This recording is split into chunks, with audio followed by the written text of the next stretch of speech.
Hey guys, tonight we're going to take a very slow, very gentle stroll back in time, all the way to 18th century France. Imagine, if you will, the opulent halls of Versailles, the rustle of silk, the faint scent of stale perfume, and the overwhelming aroma of, well, let's just say a lot of unwashed bodies masked by even more perfume. You're about to step into the highly choreographed, utterly bizarre daily life of a French aristocrat. Spoiler alert, you probably wouldn't survive a week, let alone enjoy it. Forget your comfy sweatpants and your morning coffee. Their reality was a whole different beast. So before you get comfortable, take a moment to like the video and subscribe, but only if you genuinely enjoy what I do here. And as always, let me know where you're listening from and what time it is for you. Now, dim the lights, maybe turn on a fan for that soft background hum, and let's ease into tonight's journey together. You find yourself stirring, not in your memory foam mattress, but in a vast, drafty four-poster bed, swathed in heavy velvet and silk drapes. The morning light, a thin sliver through the elaborate brocade, barely penetrates the gloom. Your head feels heavy. This isn't just morning grogginess. It's the weight of a powdered wig, perhaps even a smaller, less formal one that you may have slept in to preserve your carefully coiffed hair. Yes, sleeping in your wig was a thing. Imagine the neck pain. The rustle of movement outside your bed curtains signals the start of your day, a day dictated by rigid etiquette and an army of servants. Your valet or chambermaid, likely already awake for hours, stands ready. This isn't a gentle nudge, it's a ceremonial awakening. The lever, or formal rising, was often a public spectacle for high-ranking nobles, a strange blend of private routine and public performance. You are, after all, a living symbol of status. Your eyes slowly adjust to the flickering candlelight, even though it's daytime. Inside these grand houses, light was often scarce, and candles were a luxury. As your eyelids droop, you ponder the sheer absurdity of it all. You're not just waking up, you're performing your awakening. Imagine having an audience for your morning stretch, if stretching was even considered proper. The concept of privacy as we know it simply didn't exist for the upper echelons. Every action, from the moment your feet touch the floor, or more accurately were placed onto a plush rug by a servant, was imbued with social significance. This was a society built on appearances, where even a yawn could be misconstrued. Historians still argue whether the elaborate lever ceremony was primarily about demonstrating power, or simply a practical necessity given the complex dressing procedures. Your personal servant approaches, perhaps with a soft, almost imperceptible cough to announce their presence. They draw back the heavy bed curtains, and the reality of your opulent, yet oddly uncomfortable existence is revealed. The room is filled with ornate furniture, tapestries, and the subtle scent of old wood and something vaguely floral, mixed with the lingering scent of last night's extinguished candles. You probably still feel a bit disoriented. There's no buzzing alarm clock, no smartphone to scroll through the news. Your connection to the world is entirely mediated by the hushed whispers of your staff and the official announcements from the court. This slow, deliberate start to the day was the norm. No rushing, no frantic scramble for coffee. Time itself seemed to move at a more languid pace, measured by the sun's arc and the social calendar rather than by frantic schedules. The first order of business, after a polite bow from your servant, is often a moment of quiet reflection, or perhaps simply staring blankly at the ceiling while your mind slowly registers the day ahead. You might be offered a small cup of broth or a glass of water, served on an exquisite silver tray. No instant oatmeal here. The pace is designed to be unhurried, almost meditative in its formality. It's a deliberate counterpoint to the chaotic, unrefined world outside your privileged bubble. Your servant lays out a fine linen shift, the first layer of many that will soon encase you. The very act of choosing your daily attire, or rather, having it chosen for you, was fraught with subtle meaning. Every color, every fabric, every ribbon communicated your status, your intentions, and your allegiances. It's like a fashion show that never ends, with dire social consequences for a misstep. As you slowly emerge from the luxurious confines of your bed, the next stage of your morning performance, the toilette, begins. This wasn't just a quick splash of water on the face. It was an elaborate ritual, often as public as your waking. Imagine your modern bathroom routine, but instead of the quiet solitude, you have a small audience of trusted servants, perhaps even close friends or family members who have been granted the honor of observing you. Your valet or chambermaid brings forth a silver basin of water, often cold, mind you, as heated water was a rare luxury for daily washing. You might dab a linen cloth onto your face and hands, but a full bath, as we understand it, was a very infrequent event. Historians still argue whether the infrequent bathing habits were due to a genuine fear of waterborne illness, or simply the sheer impracticality of heating enough water for a large household. Either way, you weren't exactly sparkling clean. Now, for the really peculiar part, your teeth. Forget your minty fresh toothpaste and electric toothbrush. Dental hygiene was, shall we say, rustic. You might rinse your mouth with a mixture of wine or vinegar, or perhaps rub your teeth with a rough cloth and some powdered charcoal or even brick dust. The sensation is gritty. And the taste?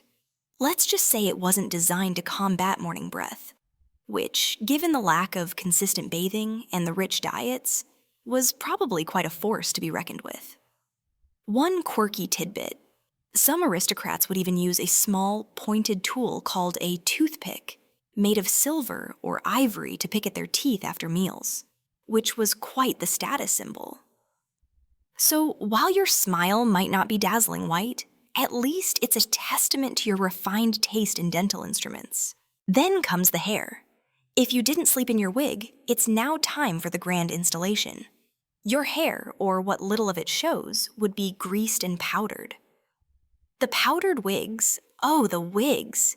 They were massive constructions of human, horse, or goat hair, often stiffened with animal fat, tallow, and then liberally dusted with white or off-white powder made from flour or starch.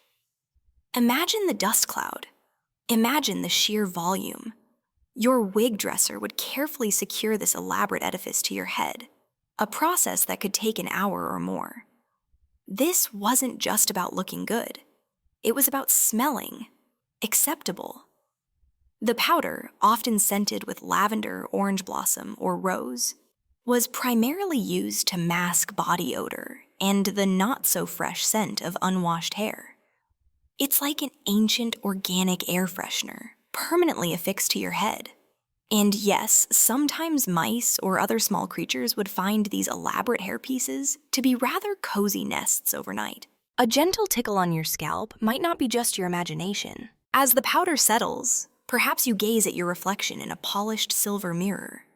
The face looking back at you is pale, perhaps intentionally so, as a tan was a sign of manual labor, something truly beneath you. Rouge and lip salves for both men and women were common, not to mention patches of black velvet known as mousses or beauty spots, strategically placed on the face to highlight complexion or even to convey a secret message. A patch near the eye might mean passion, while one near the mouth could signify kisses. It's like an early form of emoji, but on your face, and probably far more confusing. You might also notice the subtle, yet pervasive scent of sweat and body odor, despite the dabbing and the powder. Your clothes, your furniture, even the air itself holds this faint, earthy bouquet that modern sensibilities would find rather robust. You gently sigh, the very act of existing in this era being a full-time job. With your elaborate wig firmly in place and your face powdered to a ghostly pallor, your thoughts now turn, perhaps reluctantly, to the most vital fuel for any day, even one filled with powdered grandeur. Breakfast. Forget your quick smoothie or a bowl of cereal. In 18th century aristocratic France, the morning meal was a far more subdued affair than the lavish banquets to come later in the day. You wouldn't find a sprawling buffet laid out just for you. Instead, your breakfast, known as le petit déjeuner, was typically a light, almost medicinal start to the day, often consumed privately in your chambers or a small salon. What might appear on your delicate porcelain plate? Usually, it was something remarkably simple, even by modern standards. A cup of coffee was a common choice, a relatively new and exotic import that had taken European high society by storm. This wasn't your robust espresso or your flavored latte. It was often a dark, strong brew, sometimes sweetened with sugar, another luxury item. You might also be served a cup of chocolate, thick and rich, often spiced with cinnamon or vanilla, a true indulgence that signaled your wealth and refined taste. This hot chocolate was more akin to a modern-day dessert than a morning beverage, often so viscous you could almost eat it with a spoon. Imagine trying to stay awake after that. Historians still argue whether the widespread adoption of coffee and chocolate truly replaced ale and wine as morning drinks, or simply complemented them in different social strata. Accompanying your steaming beverage, you might have a piece of dry bread, perhaps a simple roll, or a slice of brioche. This wasn't the fresh, crusty baguette you might picture today. Bread, while a staple, was often quite dense. Sometimes a little butter or jam might be offered, but elaborate pastries or a full English-style breakfast with eggs and meat were practically unheard of for the aristocratic morning. Your breakfast was designed to gently break the fast, not to weigh you down before a day of social maneuvering. One quirky tidbit: sometimes aristocrats would dissolve a tiny amount of a pearl in their morning drink, believing it would improve their health or complexion. So you might be sipping a brew that literally contains dissolved jewels. Talk about a luxurious way to get your calcium. The atmosphere of your breakfast was generally quiet, a moment of calm before the social storm of the day began. You might skim through a freshly printed gazette delivered by a footman or dictate letters to your secretary. There's no lively morning banter, no children clamoring for attention. Your children, if you have any, would likely be with their governesses or tutors, following their own strict morning routines in a different part of the sprawling estate. This separation of children from their parents was common among the elite, seen as proper upbringing rather than neglect. So, while you're delicately sipping your pearl-infused chocolate, your mind is already drifting to the schedule of the day, the myriad of social calls, and the endless array of obligations that define your existence. The very act of eating, even something as simple as breakfast, was a performance of controlled elegance. Having gently broken your fast, the morning truly begins to unfold with the ritual of morning calls, or visites. This wasn't a casual drop-in. It was a highly formalized social obligation, a delicate dance of prestige and power. You wouldn't just wander over to a friend's house in your dressing gown. Oh no. You would be fully dressed, powdered, and adorned, ready to present yourself to the world. Imagine having to put on a full suit and tie just to pop over to your neighbors for a quick chat. Except your neighbor is a duke, and the chat is fraught with unspoken rules. Historians still argue whether the primary purpose of these calls was genuine social connection, or a thinly veiled means of asserting one's place in the strict hierarchy of the court. Your carriage, often richly ornamented and drawn by finely bred horses, would be waiting. As you're helped into its plush interior, you might reflect on the sheer logistical effort required for a single social engagement. Footmen would precede your carriage, clearing the way, and liveried servants would attend to you at every stop. This wasn't just transport. It was a moving billboard for your wealth and status. As you rumble along the cobbled streets, or perhaps across the manicured grounds of a grand estate, you're not just going to visit someone, you're making a statement. One quirky tidbit: the number of horses pulling your carriage was often a clear indicator of your rank.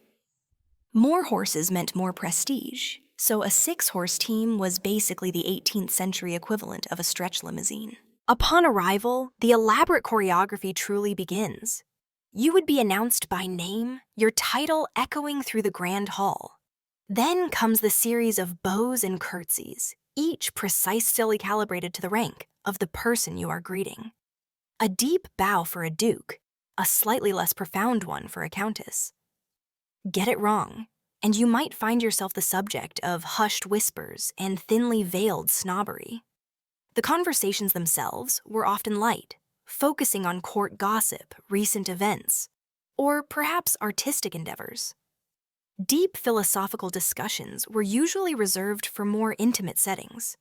Think of it less as a heartfelt conversation and more as a graceful exchange of pleasantries, a verbal ballet where every step is rehearsed. These morning calls could last for hours, moving from one grand salon to another, sometimes even encompassing multiple visits to different households. You're not there to linger over coffee and croissants. You're there to see and be seen, to solidify alliances, and to subtly gauge the shifting currents of power within your social circle. Imagine the sheer mental exhaustion of maintaining such an immaculate facade all morning. Every gesture, every smile, every carefully chosen word is part of a larger performance. It's like being perpetually on stage, knowing that any slip-up could lead to social ostracism, or even worse, a loss of favor at court. Your morning, far from being a time for quiet reflection, is a relentless parade of social obligations, each one a testament to the gilded cage of aristocratic life. After the elaborate morning calls, your day now pivots to the formidable challenge of your attire. If you thought getting ready in the morning was complex, wait until you consider the sheer architectural feat that was 18th century aristocratic fashion. This wasn't about comfort. It was about status, symbolism, and showing off every last stitch of your immense wealth. You might find yourself standing patiently, perhaps for an hour or more, while your valets or chambermaids meticulously assemble your ensemble. It's like being dressed by a team of highly skilled, slightly judgmental tailors, all day, every day. Historians still argue whether the extreme discomfort of these fashions was a deliberate means of distinguishing the elite from common laborers, or simply a byproduct of the aesthetic sensibilities of the time. For a gentleman, the layers could include fine linen shirts with elaborate lace cuffs, a highly embroidered waistcoat, and then a coat, often made of silk or velvet, adorned with intricate gold or silver thread. Your breeches, snugly fitted and typically ending just below the knee, would be fastened with ornate buckles. And let's not forget the stockings, pulled up taut, and the highly polished shoes with more buckles, or perhaps even red heels, a specific mark of aristocracy at the French court. Imagine trying to sit down gracefully in all that stiff fabric and those tight breeches. It's a wonder anyone managed to relax at all. One quirky tidbit: the pockets in these coats were often purely decorative, as gentlemen typically carried their essential items in small bags or directly in their hands, or relied on servants to carry things for them. So all that intricate tailoring and nowhere to put your phone. For a lady, the complexity was even more astonishing. Beneath the layers of silk and brocade, you'd be encased in a tight corset, cinched to achieve the fashionable narrow waist, often leaving you a bit breathless. Then came the panniers, wide hoops worn at the hips that could expand your silhouette to an absurd width, sometimes several feet on each side. Imagine trying to navigate a doorway, let alone a crowded ballroom, in a dress that's wider than you are tall. On top of the panniers, multiple petticoats, and then the glorious outer gown, often with a long train, would be draped. These gowns were masterpieces of embroidery, lace, and ribbons, each detail meticulously chosen. Your head, already burdened by a powdered wig, might also be adorned with feathers, ribbons, or even miniature ships or gardens, depending on the latest trend. It's less dressing, more structural engineering. The very act of dressing was a demonstration of your power. You had people to do this for you, people whose sole job was to ensure your appearance was impeccable. You don't just put on clothes, You are presented to the world, a living work of art. The cost of these garments was astronomical, often consuming a significant portion of an aristocratic family's income. Your wardrobe wasn't just practical. It was a carefully curated collection of social currency. Every fold, every button, every color communicated your wealth, your political leanings, and your position within the intricate social web. It's like having to wear your entire resume, financial statement, and social media feed on your back all day long. A misplaced ribbon, a wrinkle in your waistcoat, or an unfashionable color could send subtle yet devastating signals to your peers.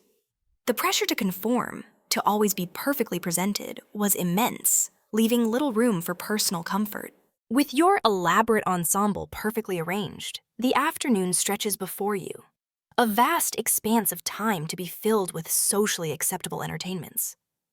This wasn't the era of binge-watching your favorite show or scrolling endlessly through social media. Leisure was a highly structured affair, often revolving around intellectual pursuits, polite conversation, and, for many, the thrilling world of card games. You might find yourself drifting from a formal luncheon into a salon filled with hushed whispers and the soft click of shuffled cards. Historians still argue whether the popularity of gambling among the aristocracy was a symptom of boredom or a calculated way to cement social bonds and demonstrate financial prowess. One of the most ubiquitous forms of entertainment was card playing. Whist, piquet, and faro were incredibly popular, providing hours of structured amusement and, for some, a significant opportunity to either gain or lose a fortune. Imagine the tension in the room as fortunes shifted with the turn of a card. The stakes could be incredibly high, with entire estates, jewels, or vast sums of money changing hands over a single evening. You might find yourself at a card table, making polite conversation while simultaneously trying to bluff your opponent out of a hefty sum. It was a delicate balance of charm and cunning. One quirky tidbit: some aristocrats would even have specially designed card tables with small built-in compartments for holding chips, drinks, and even hidden mirrors to catch opponents' tells. So while you're trying to project an air of sophisticated indifference, your opponent might be subtly checking your reflection in the table. Beyond the thrill of the cards, afternoons were also for refined conversation in elegant salons. Here, wit and intellectual prowess were highly valued. You might engage in debates about the latest philosophical treatises, discuss new scientific discoveries, or critique the most recent literary works. These weren't rowdy discussions. They were often measured intellectual exchanges designed to showcase your intelligence and erudition. Imagine holding forth on the merits of Rousseau's latest work, all while trying not to spill your delicate cup of tea. These salons were often hosted by prominent aristocratic women, who used them to exert significant cultural and political influence, subtly shaping public opinion and fostering new ideas. Music also played a significant role. You might attend a private concert, enjoying the intricate melodies of a string quartet or a harpsichordist. Perhaps you'd even try your hand at playing an instrument yourself, though your musical skills were probably more about social accomplishment than genuine talent. The sounds of a delicate minuet or a lively gavotte might drift through the open windows, providing a gentle backdrop to the afternoon's activities. Whether it was the strategic intensity of a card game or the genteel intellectual stimulation of a salon, your afternoon was never truly free. It was always, in some way, a performance, another opportunity to reinforce your status and solidify your connections within the intricate web of aristocratic society.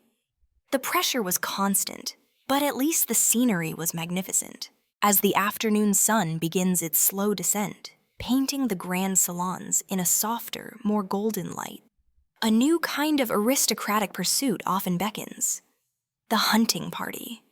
This wasn't just a casual wander through the woods with a rifle. It was a highly ritualized, incredibly elaborate, and sometimes surprisingly dangerous affair that showcased wealth, skill, and social standing. You might find yourself donning special riding attire, perhaps a velvet coat and sturdy boots, preparing for an exhilarating gallop across the vast, manicured estates. Historians still argue whether the primary motivation for these hunts was sustenance, sport, or simply another opportunity for public display and social bonding. Imagine the scene. Dozens of riders, impeccably dressed, astride magnificent horses, accompanied by a pack of eager hounds baying excitedly. The air would be thick with the scent of horseflesh, leather, and the damp earth. The target was often deer or boar, animals that offered a challenging chase and a thrilling kill. This wasn't a solitary endeavor. It was a grand procession, with servants attending to every detail, from holding stirrups to preparing refreshments. The hunt could last for hours, traversing vast swaths of countryside, demanding considerable stamina and riding prowess from all participants. One quirky tidbit: some aristocratic ladies were just as avid hunters as the men, sometimes even leading their own hunting parties, demonstrating their courage and skill in a pursuit typically dominated by males. So while you're trying to keep your balance on a galloping horse, the duchess beside you might be effortlessly leaping over a hedge. The hunt was more than just a chase. It was a social event of paramount importance. Conversations would flow freely between riders, alliances could be subtly reinforced, and rivalries might play out in the competitive pursuit of the day's quarry. The exhilaration of the chase, the rush of wind in your face, the thundering hooves, all contributed to a feeling of freedom and mastery over nature, a feeling perhaps rarely experienced within the confines of courtly life. The successful kill was met with celebrations, and the day often culminated in a grand feast where the hunted animal might even be served. However, despite the glamour, hunting was not without its perils. A fall from a galloping horse could lead to serious injury or even death. Encounters with a cornered boar could be extremely dangerous, requiring swift action and courage. So while you're enjoying the thrill of the chase, there's always an underlying awareness of the risks involved. But for the 18th century aristocrat, these dangers were often just another part of the excitement, another opportunity to prove one's mettle and earn the admiration of their peers. It was a rigorous, demanding pastime, far removed from the gentle intellectual debates of the salon, a true test of physical endurance and nerve, all wrapped up in the gilded package of aristocratic leisure. As dusk begins to settle, casting long shadows across the estate, your thoughts turn to the pinnacle of aristocratic social life, dinner. But before you can sit down to a sumptuous feast, there's the immense, often chaotic world of dinner preparations to consider. This wasn't a matter of simply ordering takeout. It was a vast, intricate operation involving dozens of skilled hands and an astounding amount of raw ingredients. Imagine orchestrating a Michelin star restaurant kitchen, but without refrigeration, modern appliances, or even reliable running water. Historians still argue whether the elaborate complexity of these meals was purely for display, or if it genuinely reflected a sophisticated culinary tradition. You wouldn't be in this kitchen yourself, of course. That was the domain of the servants, a bustling, hot, and often frantic space hidden away from the elegant public rooms. The kitchens of a grand aristocratic household were enormous, often occupying an entire wing of the house. Picture huge open fireplaces, constantly tended by scullery maids, with spits slowly turning whole animals. Coppers and enormous pots would bubble with stews and sauces. The air would be thick with the aroma of roasting meats, simmering broths, and the faint tang of wood smoke. It's a symphony of controlled chaos, all designed to culminate in a seemingly effortless display of culinary perfection. One quirky tidbit: to keep food warm while it was being transported from the distant kitchen to the dining room, servants would sometimes carry dishes in heated boxes, or even wrap them in warm cloths, hoping to retain some semblance of heat. So your perfectly roasted pheasant might arrive at your table only lukewarm. The variety of ingredients would be astounding, reflecting the vast network of trade and luxury that supported your lifestyle.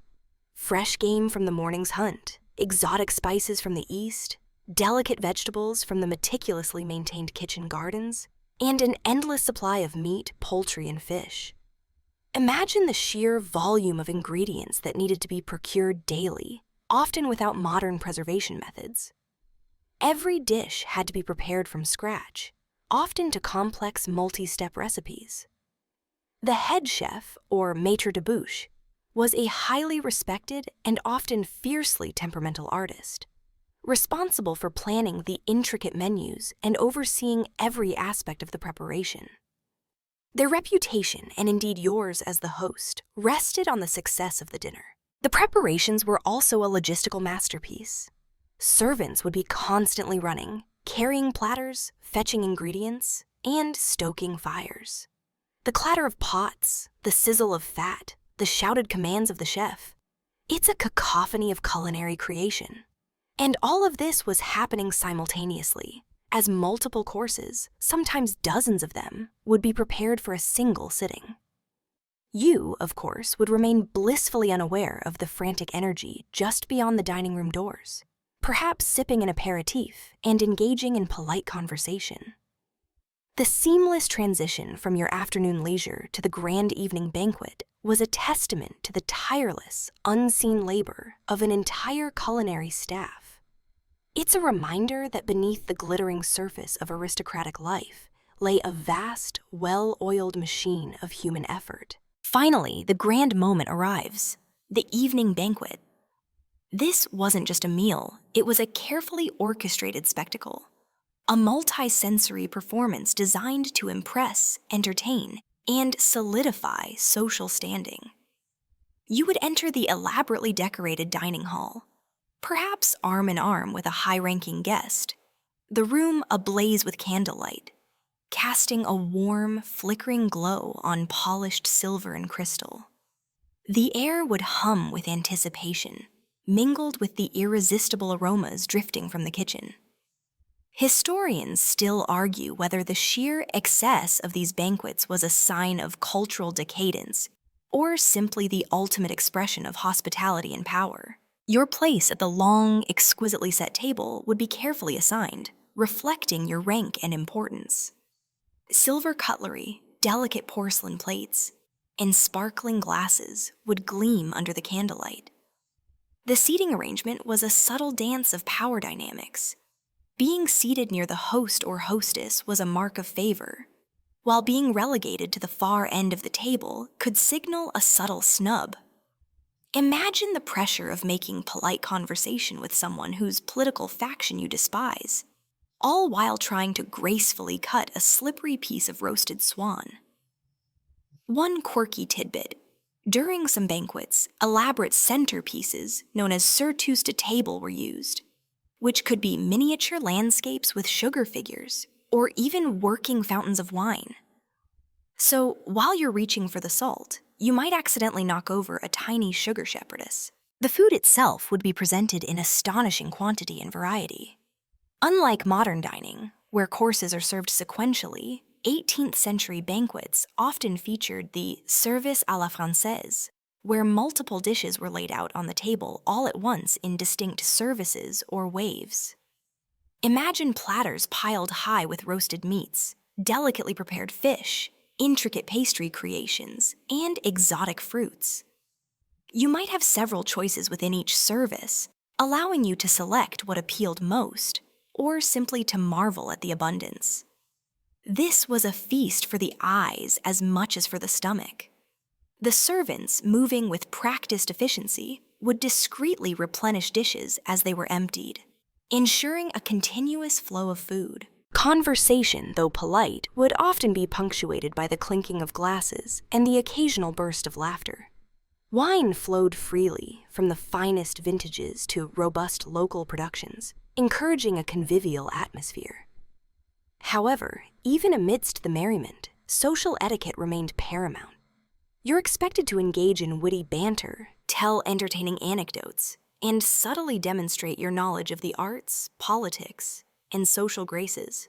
It's a marathon of charm and consumption. As the hours stretched on, the room would grow warmer, the candlelight softer, and the air perhaps a little heavier with the sense of food and perfume. The dinner was more than just sustenance. It was a microcosm of aristocratic society, a place where alliances were forged, reputations were burnished, and the sheer power of your position was undeniably on display. You might even find yourself stifling a yawn, the sheer weight of indulgence and social obligation beginning to settle upon you. As the last crumbs of the elaborate dinner are cleared and the servants discreetly replenish glasses of wine, the conversation often shifts from polite pleasantries to the more engrossing and sometimes dangerous world of court intrigues and whispered gossip. This wasn't idle chatter. It was the lifeblood of aristocratic power, a subtle battle fought with rumors, alliances, and carefully cultivated favors. You might lean in, feigning disinterest, while straining to catch every nuanced phrase, every knowing glance. Historians still argue whether the prevalence of gossip was a symptom of idleness among the elite, or a crucial informal system for disseminating information and exercising influence. Imagine the atmosphere, a delicate balance between outward conviviality and underlying tension. Beneath the laughter and clinking of glasses, currents of ambition and rivalry flowed freely. A seemingly innocent question about a noble's recent travels could be a subtle probe into their political alignment. A compliment on someone's new gown might mask a veiled insult about their financial standing. Every word spoken and every word overheard carried potential weight. This was a world where a well-placed rumor could elevate a career or utterly destroy a reputation. You're not just attending a dinner, you're attending a covert intelligence briefing. One quirky tidbit: some aristocrats employed personal intelligencers or spies, often disguised as servants or minor courtiers, whose sole job was to gather whispers and gossip from other households and report back. So that quiet footman refilling your wine glass might actually be taking mental notes on your conversation. The stakes were incredibly high. Favor at court, access to the monarch, advantageous marriages, lucrative appointments, all could hinge on the intricate web of personal relationships and the perception of your influence. Losing favor could mean social ostracism, financial ruin, or even, in more extreme political climates, imprisonment or exile. So you're not just gossiping for fun, you're playing a very serious game of social chess. Every smile, every nod, every subtle turn of phrase had to be carefully considered. You're constantly evaluating your peers, trying to discern who is rising, who is falling, and who might be a useful ally or a dangerous enemy. The topics of conversation could range from scandalous affairs and marital infidelities, which provided endless fodder for amusement and moral condemnation, usually hypocritical, to more weighty political machinations. Who was gaining influence with the king? Which minister was falling out of favor? Or what new tax policy might be implemented? These were not public debates. They were private discussions, veiled in euphemisms and insinuations, often conducted with a dismissive wave of the hand, as if the subject were utterly trivial. But beneath the surface, the future of fortunes and lives hung in the balance. As the evening deepens and the wine loosens tongues, the air grows thicker with secrets, and you, the astute aristocrat, absorb it all, filing away every piece of information for future use. The court was a stage, and every dinner party, a crucial scene in the ongoing drama of power. As the evening progresses, moving beyond the political chess of court intrigue, the atmosphere often shifts to the more refined pleasures of musical soirees and other cultural evenings. This was a time to appreciate artistry, showcase talent, and enjoy the intellectual and emotional stimulation that music and performance provided. You might drift from the dining hall into a grand salon specially arranged for an intimate concert, the flickering candlelight illuminating delicate instruments and attentive faces. Historians still argue whether the patronage of the arts by the aristocracy was a genuine love for culture, or primarily another form of conspicuous consumption and social display. Imagine the soft, rich tones of a harpsichord filling the room, or the harmonious interplay of a string quartet. These weren't public concerts in grand auditoriums. They were private performances, often featuring musicians employed by the noble household or esteemed visiting virtuosos. You might listen to the intricate fugues of Bach, the elegant sonatas of Mozart, who incidentally visited many such aristocratic homes as a child prodigy, or the more romantic works of emerging composers. The music was designed to soothe, to entertain, and to elevate the spirit, providing a gentle counterpoint to the day's earlier social demands. One quirky tidbit: some aristocratic homes had music rooms specifically designed with acoustics in mind, sometimes even incorporating hidden passages for musicians to enter and exit without disturbing the audience. So the ethereal sound of a flute might literally be coming from behind a secret wall. Beyond pure musical performance, evenings could also feature dramatic readings, poetry recitations, or even small theatrical productions put on by talented guests or traveling troupes. Imagine gathering around a small stage as amateur actors, perhaps even your fellow aristocrats, dramatically deliver lines from a classical play or a witty new comedy. These were opportunities for guests to demonstrate their rhetorical skills, their knowledge of literature, and their general cultural sophistication. It was a form of entertainment that engaged the mind as much as the senses, a chance to escape the realities of court life through the magic of storytelling. The conversation during these cultural evenings would be more hushed, more reflective, often focused on the merits of the performance or the artistic nuances of the piece. You might engage in a polite debate about a composer's genius or a poet's revolutionary style. It was a chance to demonstrate your refined taste and to subtly establish your intellectual bona fides amongst your peers. These soirees offered a moment of collective tranquility, a shared appreciation for beauty and artistry, before the social currents inevitably pulled you back into the next round of obligations. As the final notes of a sonata faded into the quiet room, you might feel a pleasant sense of peace, a rare commodity in your otherwise bustling, high-stakes existence. As the evening's entertainments begin to wind down, perhaps after the last notes of a harpsichord concerto have faded, you might find yourself drawn to the tranquil beauty of the garden strolls. These weren't just patches of grass.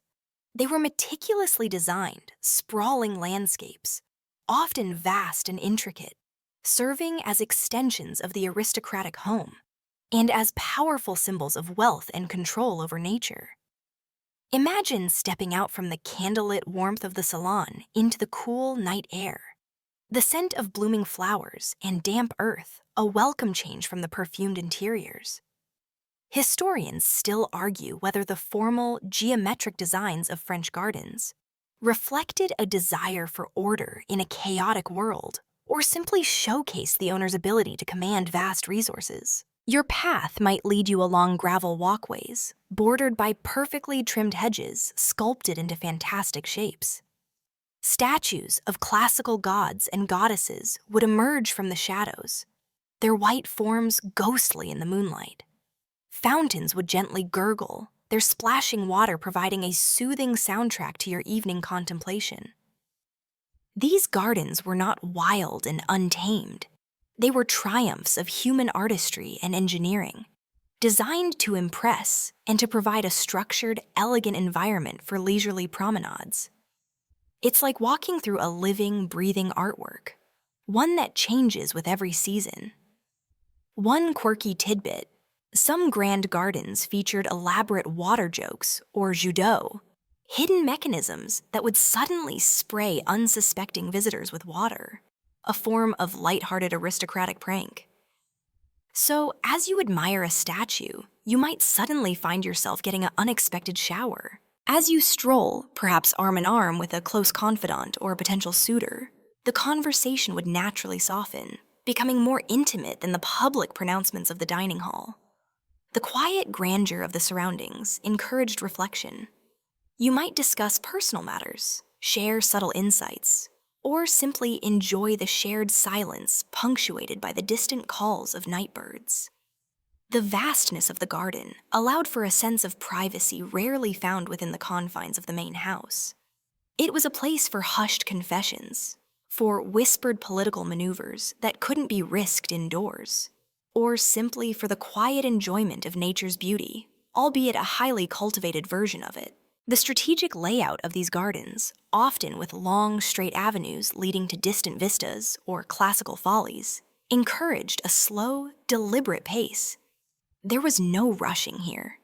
Every turn offered a new perspective, another meticulously crafted scene. The moonlight, if the skies were clear, would cast dramatic shadows, transforming familiar pathways into something mysterious and enchanting. These moments of quiet reflection in the heart of your magnificent estate provided a gentle winding down from the day's rigorous schedule, a chance to breathe deeply and momentarily escape the relentless demands of your public persona. As you eventually turn back towards the glowing windows of the chateau, a sense of calm begins to settle over you.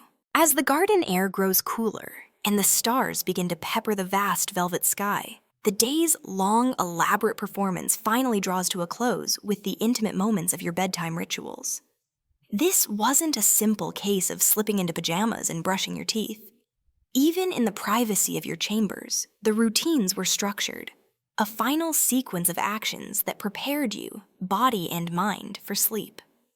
You'd return from the grand salons and dimly lit corridors to the relative solitude of your bedroom, perhaps feeling the pleasant exhaustion of a day meticulously lived.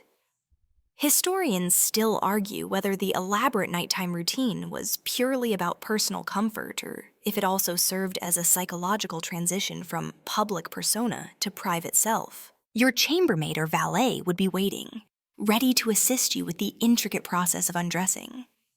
The layers of your elaborate attire, so carefully applied that morning, would now be systematically removed. The heavy outer gown or coat, the tight waistcoat, the restrictive stays or breeches. Each item would be folded and put away with practiced precision, ready for the next day's rotation. Imagine the relief as the corset is unlaced, allowing you to finally breathe deeply without constriction.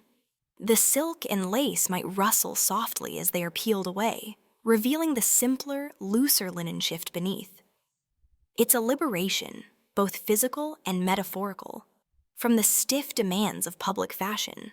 One quirky tidbit: some aristocrats had special undressing gowns or robes, less formal than their daytime wear, but still made of luxurious fabrics, worn only during these private moments before bed. So even your pajamas were probably more opulent than most people's wedding attire. Your powdered wig, if you hadn't already removed it earlier, would now be carefully lifted from your head and placed on a wig stand, ready for repowdering and restyling by your wig dresser the next morning.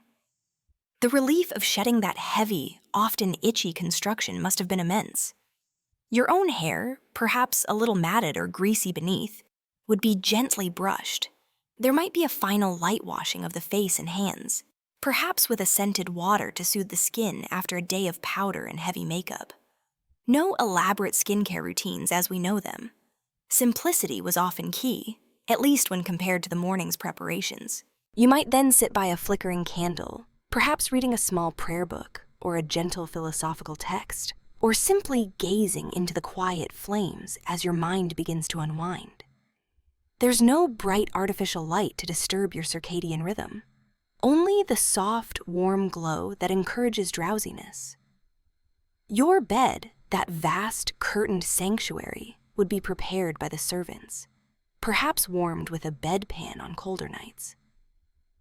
As you finally slip beneath the heavy blankets, enveloped by the soft linen sheets, the outside world begins to recede.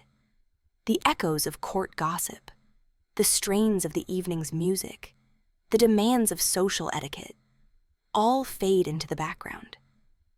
You're left with the quietude of your own thoughts, a rare moment of genuine solitude in a life lived almost entirely in public.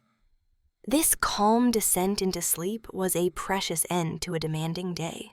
While your day as an aristocrat was a dazzling tapestry of luxury and leisure, none of it, absolutely none, would have been possible without the vast, often invisible army of servants. These were the unseen hands, the tireless laborers, whose lives were inextricably linked to yours, yet lived in stark contrast to your opulence. Imagine your grand house as a meticulously wound clock. You, the aristocrat, are the elegant face and hands, while the servants are the intricate, hard-working gears and springs hidden beneath. Historians still argue whether the relationship between master and servant was primarily one of exploitation, or if it contained elements of mutual dependency and even loyalty. From the moment you stirred in your bed until the final candle was extinguished, countless individuals were engaged in ensuring your comfort and maintaining your elaborate lifestyle. There were footmen, valets, chambermaids, scullery maids, cooks, stable hands, gardeners, coachmen, governesses, tutors, laundresses, and many more. Each had a specific role, often beginning their day hours before you woke and an ending long after you had fallen asleep.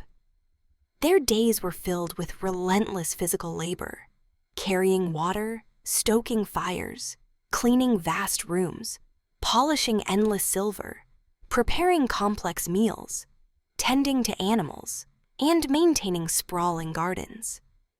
Imagine the sheer strength required to haul buckets of water up several flights of stairs multiple times a day, or the endless hours spent meticulously ironing lace ruffles. One quirky tidbit: some very wealthy households even employed a liveried dwarf, a small person dressed in a lavish uniform, purely for decorative purposes and as a conversational curiosity.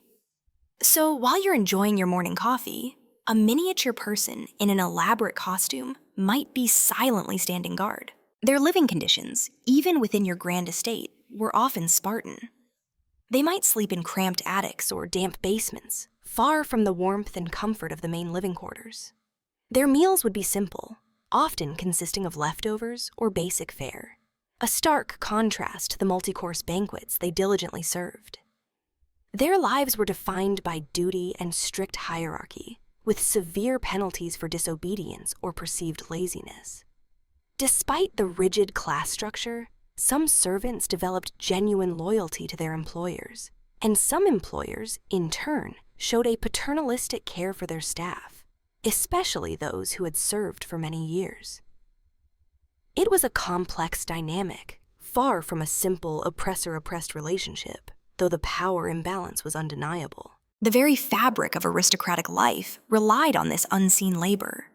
The pristine cleanliness of your rooms, the perfectly prepared meals, the impeccable state of your attire, all were the result of countless hours of invisible work. You, as the aristocrat, existed in a bubble of effortless perfection, but that perfection was painstakingly maintained by the constant toil of others. This silent engine of human effort allowed you the leisure to pursue your social obligations, engage in witty banter, and dance until dawn. As you drift off to sleep, perhaps you might, for a fleeting moment, ponder the countless weary souls who made your luxurious existence possible, their quiet industry ensuring your gilded cage remained polished and pristine.